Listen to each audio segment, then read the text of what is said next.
much. I'm really excited to have our fireside chat with Roger Harris, the president of Amtrak. And just imagine a rolling fire here. This will be our side. Yeah, no, I would like to invite Roger to come on up. And we're going to attempt to make these microphones work. We've been struggling with them all day, but. Thank you, Jim. And I'm going to pretend like this is a nice, comfy sofa or That's something, right? This is. So I walked into the room. I'm like, where is the comfortable chair? I know. Fireplace. I was seduced into coming by being told that this was a fireside chat. I did, in fact. It started out as a keynote speaker. I'm like, oh, I don't know about that. So I noticed you came. Yeah. To make sure that you emphasize that your shirt game is better than mine as well. So I was getting dressed this morning and I thought, what should I wear? What would be appropriate? For anyone who thinks this isn't formal enough, I apologize. But I thought it was going to be a great conversation starter, especially for my friend Jim. But I am celebrating one of the great successes in this past year, which was the launch of the Mardi Gras service. And that's right.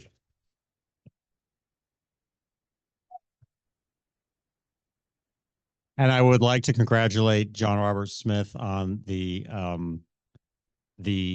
victory of getting it launched, because he, more than anybody else, was responsible for making that thing happen.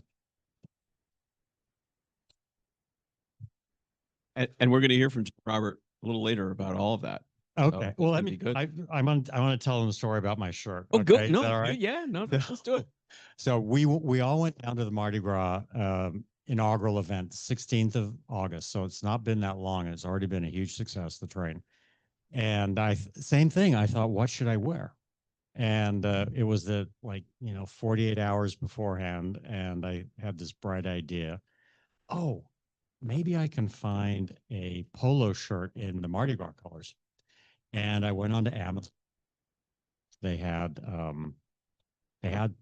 shirt, and I could get it, delivered to the Whole Foods in New Orleans like the night before the event. Like all this was going to work. And I went out and I was checking my phone all day for whether or not the shirt had been delivered, and no luck all day. And it got to be, Whole Foods closed at like 9 o'clock, and it was 8 o'clock and it still wasn't delivered. And I thought, well, I'm just going to go to the Whole Foods and camp out.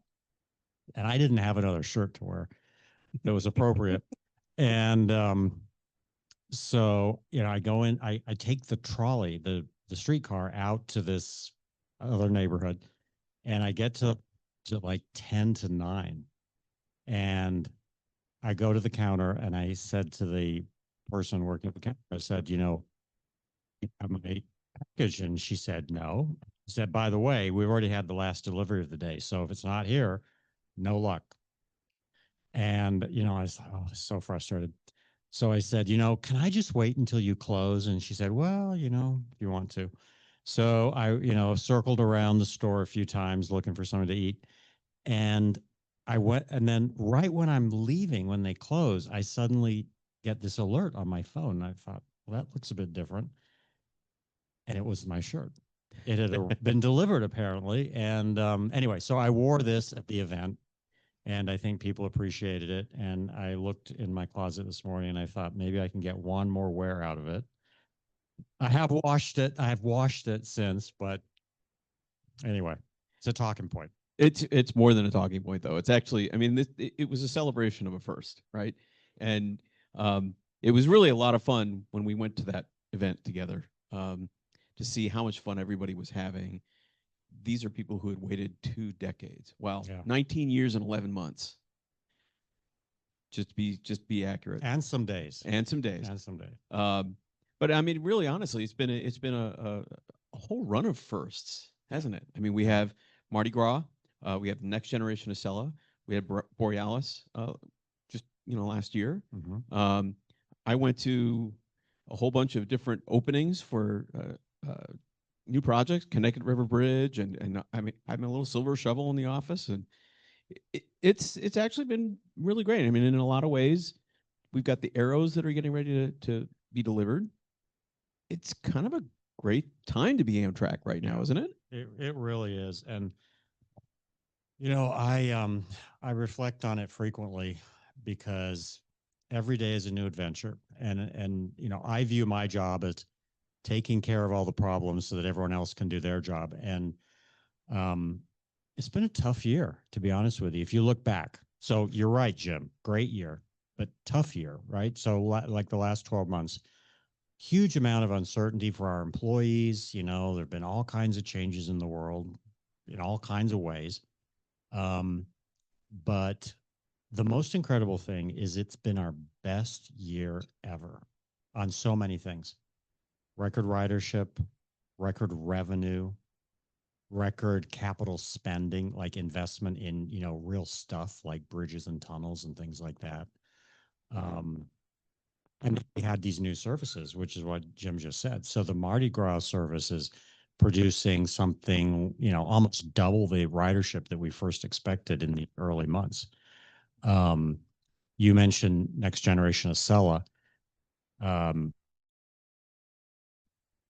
have been a few challenges getting it to be reliable every day out of the barn, but it's relatively small things. It's not like big mechanical things that the first generation of Acela suffered from. It really, really runs well. And we've been having some great success from the manufacturer in terms of like working through those bugs that are troublesome.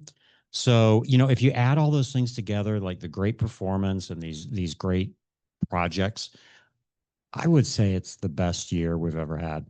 And I don't think sitting here like 9 or 12 months ago, you would ever have dreamed that that would be something that you could claim. No, I think that's very true. I think that's very true. And when I look at how we got here, a lot of the people in this room and the people that they represent put in many, many years to put us into a position where all of these things were beginning to pay off, right? The investments that we saw from the bipartisan infrastructure law that felt very ephemeral. They felt very notional. Now we're putting shovels in the ground. There's trains that are actually running. We're delivering new trains. We're opening new services that are blowing the doors off and ridership clarity. So all these things that we said 15, 20 years ago were going to happen are finally happening. And it isn't in no small measure because of the people in this room and their predecessors who spent their own time and their own money to go visit with their members of Congress and their legislatures and everyone else and say, this is important to us. And so when I look at this group and I look at the people who are coming into our movement, I'm very, very optimistic about what we can accomplish together in the next few years. I just see so much great stuff happening. Mm-hmm. The arrows are going to come on. What are we now saying? We're still on time for that, right? Yeah, the Arrow program is, and it's a program. It's not just a train, because these are, modern state-of-the-art trains, as the Acelas are. But the thing about the Arrows is they're going to be operating in a lot of different parts of the country, and they're modern train sets. And these are really advanced pieces of equipment, and they need a lot of infrastructure, like maintenance facilities and things like this. So we talk about program, and it's 80 trains started, and they're going to be going into service next spring, summer in the Pacific Northwest. But they need all this infrastructure around them. So they need these, we have 6 major maintenance facilities being built around the country. And these facilities cost anything from $250 to $500 million each. But Seattle, Boston, Washington, Philadelphia, Albany, New York, it's a really big program. And the amazing thing is that, and I get in so much trouble at work for saying this, it's on time and it's on budget. The team is really doing an incredible job. The manufacturer is doing an incredible job. And it's going to transform the customer experience in so much of the country where these are going to run, it's really going to, the Acellas are transforming the Northeast Corridor, but these trains are going to be available in places like Oregon and Washington, North Carolina, New York State, all these other places. And it really will, I think, trigger the imagination of a whole generation of riders who haven't started riding yet. Like they're going to get on the train and say, oh, this is actually either as good as what I enjoyed in Europe or Asia or wherever, or better, like really state of the art. And when you look at the Northeast Corridor, what's really fascinating is that within 5 years, you're going to be seeing an entirely transformed customer experience on board between the Arrows and the Acellas. And then you're going to see it in the Pacific Northwest and North Carolina. As I said, it's like, it touched a lot of this country. I'm glad you talked about this as a program rather than just trains, because one of the things that I see as a benefit of fielding all this new equipment is we've spent 15 years now constructing an industrial base to produce these trains. And that's the part of the investment that I think a lot of people kind of lose track of. It's not just buying trains, it's creating a supply base in the United States so that we can do this again, right? So that we're not just doing this sort of bespoke effort every time we want to have a train. Well, let's start by building a supply base. We'll build an industrial base. We'll build a supply chain, and then we'll start to design some trains, and then we'll. I think we've set ourselves up for a really terrific future. What do you think about that? I agree with you, Jim. As a leader of an organization and a big purchaser of equipment, like what kind of me along the lines of what Jim says is that we have, it's a lost. Okay, sorry.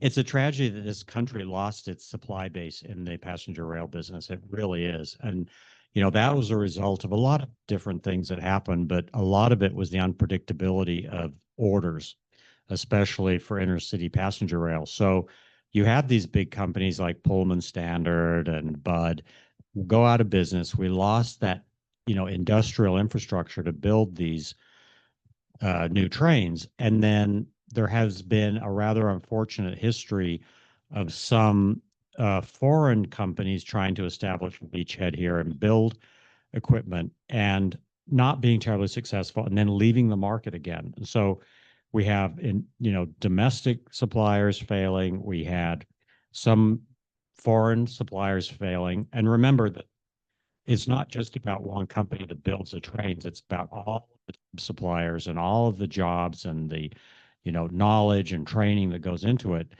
And we're in a position now where we're buying large train programs from, for instance, and Siemens, who are building the trains for us. But there are other people in this market like Stadler and Hitachi. So there are a number of manufacturers, but it's really important for the long term of this mode of transportation to have a healthy supply base so that we don't have the incredibly long lead times that we have today for new trains, that we have state-of-the-art technology.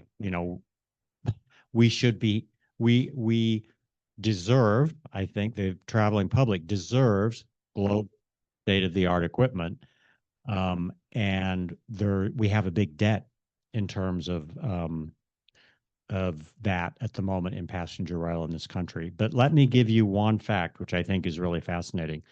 So the new Acellas, and I know they don't operate in Texas, unfortunately, yet, but the new Acellas are basically the 5th generation TGV built by Alstom, the French manufacturer. And these trains are not in service in France yet.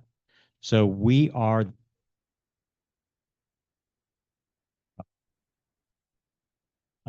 which the program. And I will say this, part of the reason why that was possible is because Amtrak, and I will endorse the FRA, the Federal Road Administration here, is Amtrak and the FRA after the original Acela was launched, worked really hard to modernize the requirements for high-speed rail in this country, so that we could introduce global technology in terms of crashworthiness and construction techniques and things like that. So we were able to, in the under the old regulations, we never could have introduced such a modern train in this country. So it took many people, many years to work on all those requirements to modernize them and then build a new product. That's exactly right. I mean, I sit on the Rail Safety Advisory Committee, and we worked on that Tier 3 ruling for it felt like centuries. And it did. It took just dozens and dozens of people, many years. And it's the kind of work that looks boring on the outside. It's just meetings and technical specs and people talking and apparently not doing anything. But here we are, fast forward, we're running these trains that cannot run without it. And we're the first. And it's because of that work. So all that behind the scenes stuff really makes a difference. People, and some of those people also need to be somewhat brave, right? It's really easy to be safe and say, "Oh, I don't want to change it because it's not broken," but the people who participated actually pushed the limits and said, "Hey, I'm going to take on the responsibility of driving um, towards a new standard, and I'm going to help educate people on why it's safe and why it's better." Yep, that's it. And that's a rare quantity in any bureaucracy, but particularly in the federal government. And I don't say that as a joke. It is very difficult. There's some incredibly talented people in the federal government, and I work with a lot of them. And the system that they are in actively discourages them from taking risk, and actively discourages them from doing the things that we need to move forward, because they will be punished for doing that.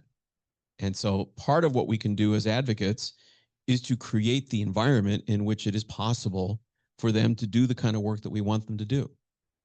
And sometimes that takes the form of criticism of the status quo.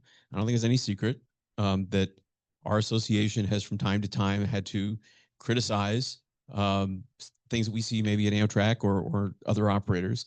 But I think you'd agree that all of us in this room and the 127,000 members, donors, and supporters that we have, there is nobody in the United States who wants more and better trains more than us and our members. So, I think that when we do those kinds of critiques, it's almost like, your brother can tell you when you're doing something that you shouldn't be doing, right? So we kind of view it that way. But there have been some issues.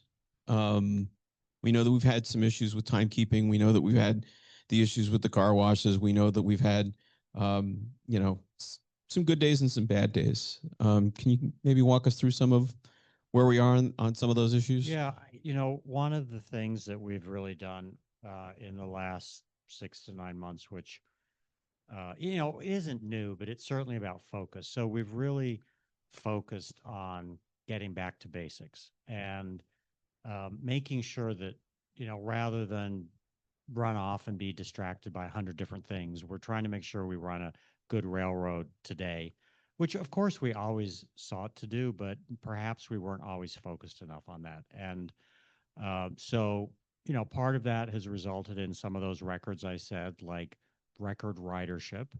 And let me just say, when I say record, what's really interesting on that is, and I think this speaks to like the inherent demand in passenger rail in this country today. And it's multi-generational, right? Like I'm looking around the room and I'm seeing people of a lot of different ages, and that's really encouraging.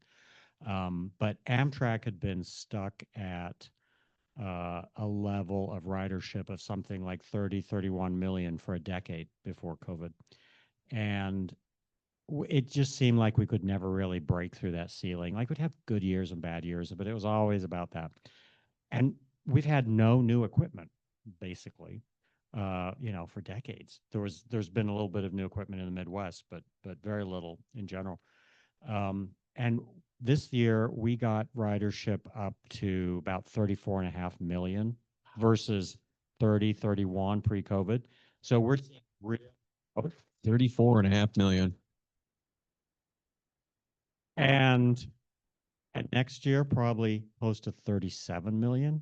So we're on this trajectory. And what's really amazing, if I can pat the back of the people who work at Amtrak, we did that with less equipment. So you saw, I'm sure you saw that we had to ground the Horizon fleet, which was record ridership with a grounded fleet.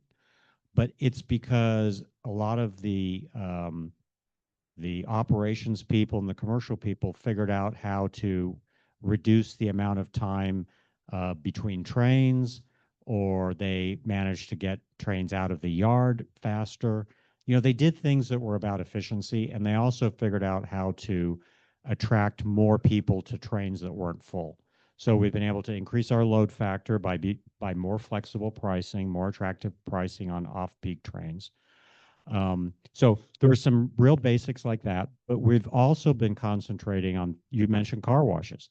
So we have a whole car wash program where we're building more than 10 new car washes.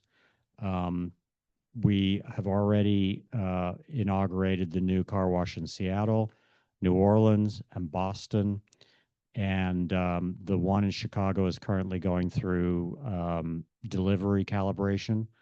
But we heard you about dirty windows and dirty trains and things like that. But it's really hard. I don't want to make an excuse, but it's really hard to wash the train windows legally because the EPA requires us to collect all the water and treat it, et cetera. You'd be surprised. Uh, so we need a big automated car wash for the water handling. And so these new car washes are being inaugurated now. And Chicago, as I said, Chicago, I'm going to be there in a few weeks to make sure that it really is working properly. But these things are important, but it's about running a really good railroad. The other thing I would say is on-time performance. So, you know, we don't control everything in the country. As you know, we run a lot of who are good partners to us. I know we have our differences, but I spend a lot of time on the relationships with the CEOs of the freight railroads to make sure they handle us better. But to give you another fact here, in September, our Northeast Regional trains had their best September ever in terms of on-time performance since we started our customer on-time performance measure in 2017, 12 points better than last year. So, you know, these are the basics that keep people coming back and making, and, you know, we need to make sure that we're running a good railroad. So Yeah. I think that covers it. Yeah. So, you know, I talked earlier about how, you know, this is the kind of group of people who, on their own dime, their own time, will go and basically make the case for Amtrak and for passenger rail everywhere in the country. So do you think the word is getting out? I think at 34.5 million, that suggests the word. Yeah, it's just amazing. And for those of you who haven't met, is here. Give her a warm welcome, everybody, if you can.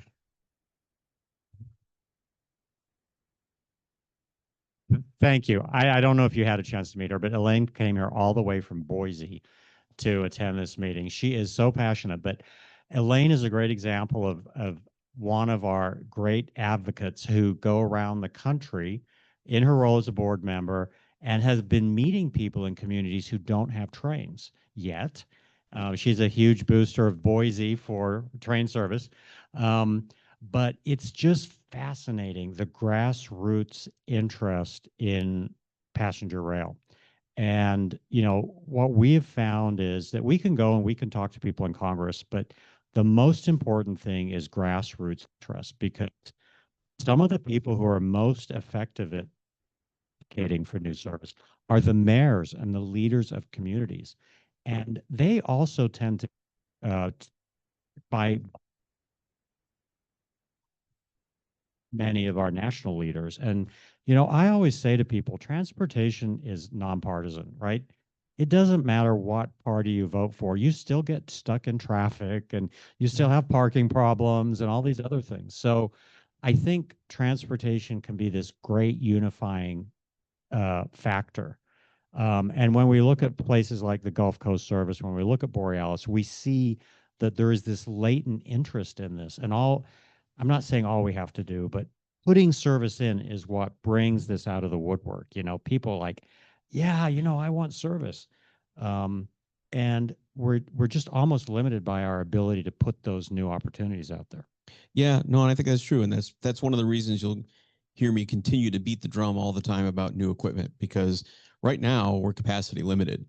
I mean, I there are so many communities that want rail service that could probably get it, but you don't have the equipment. You couldn't do it if you wanted to, and so this goes back to this idea of we need to keep fielding the new equipment. We need to do everything we can to keep the equipment we have on the road, refurbish what we can. But the new equipment is just, in some ways, is really the key to all the expansion that we want to see. And speaking of new equipment, Joe, I think we have Roger's video, the next gen Acela. Give you a second. Okay. Well, it really is a. Do we want to switch? Yeah. Okay. But no, what a really an incredible event that was. To get those trains in service, it had been a little bit of a labor of love, just like the Mardi Gras service was. It was an extended period of time getting them certified, but a lot of that was because they were being certified under this new regime that Jim was talking about, the Tier 3 standards that have been worked on. So, to be fair to everybody, I think, they're new technology trains using global, a lot of global standards being approved in a regulatory framework that just wasn't used to it, and a manufacturer that wasn't really used to our framework either. And it was a little bit difficult. And of course, COVID came in and made the manufacturing process difficult. But we got the trains out there, and it really is a great ride. I hope any of you who are up in the Northeast can give them a try. It really was. That was a great day, and it was fun. We're on the train, and people were giddy, including people who you would not expect to have been that way, right? And that was the part that I kind of enjoyed seeing the most. I'm not going to name their names because I'm not going to feel bad, but when you on the train and they're as excited as we are to be on that train, you're kind of like, oh, see, you're getting the word here. You're being touched by this, and you can see people who you would never think were supportive of trains, not only just saying going through the motions, excited that train and be part of that first trip, and that includes our elected and appointed officials who were on that train. And we've carried 60,000 people on the new train so far. So wow. Yeah, it's getting out there. And we've had two perfectly on. As I said, we're having some teething problems. Not terrible, but trains are 30 minutes late, which isn't good. I get it. But we've had two perfectly on time days in the last week now. So, we're getting up there, and that's really what we need to see. And we have 5 in service. We have 23 more coming. So I think we have a video for that day. Joe? Worked last night.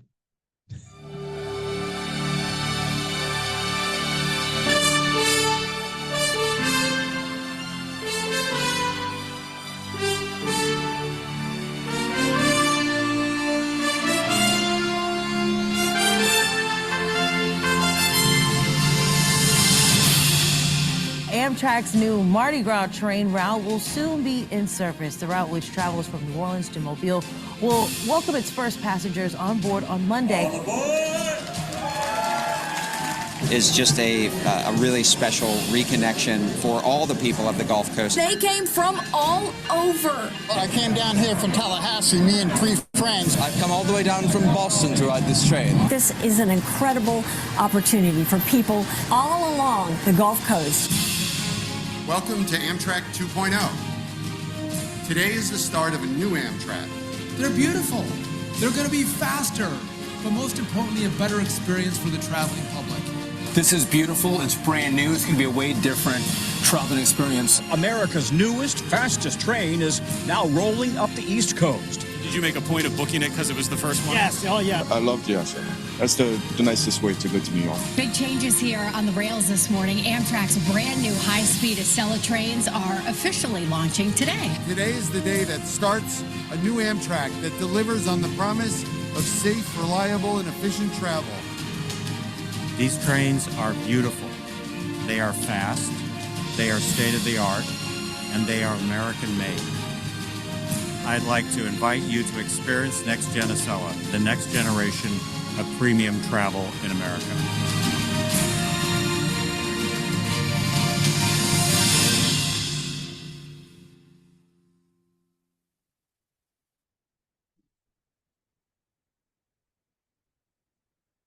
I don't think we could have done any better than that. That's it, right? That's the example. Between the Mardi Gras and the Gulf Coast and the new trains in the Northeast Corridor, this is a great time to be Amtrak, and probably a great time to be leading Amtrak. Yeah, what I enjoy is helping everyone at Amtrak be successful, and my job in that is taking away.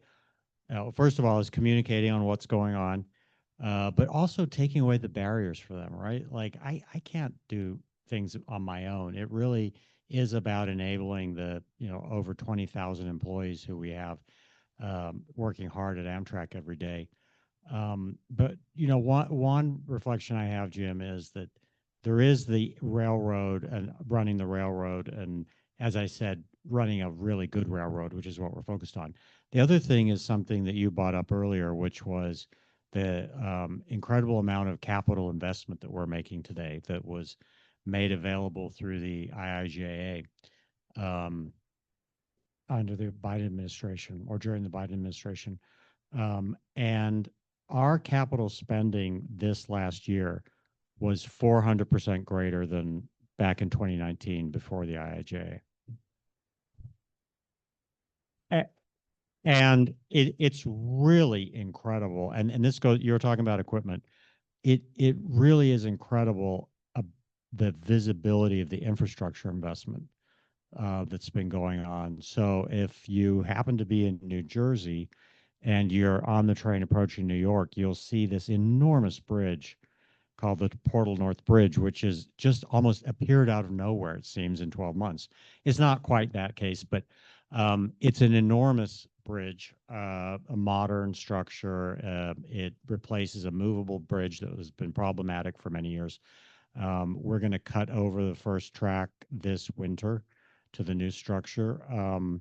But it's the East River Tunnel, where you might see we've been totally rebuilding a 100-year-old tunnel that was damaged by Superstorm Sandy.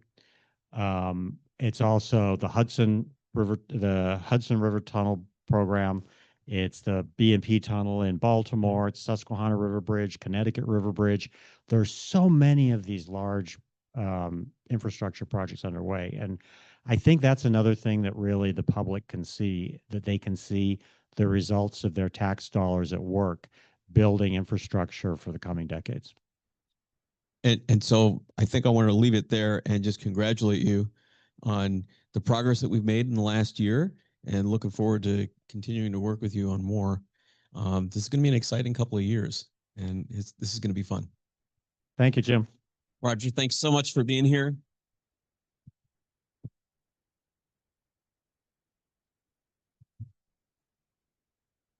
I will tell you guys, Roger is a very visible leader. I go around the system and there he is. He is out and about. And so I applaud that, and it's really great to see it. And the only thing is I am going to have to get a better shirt, I think.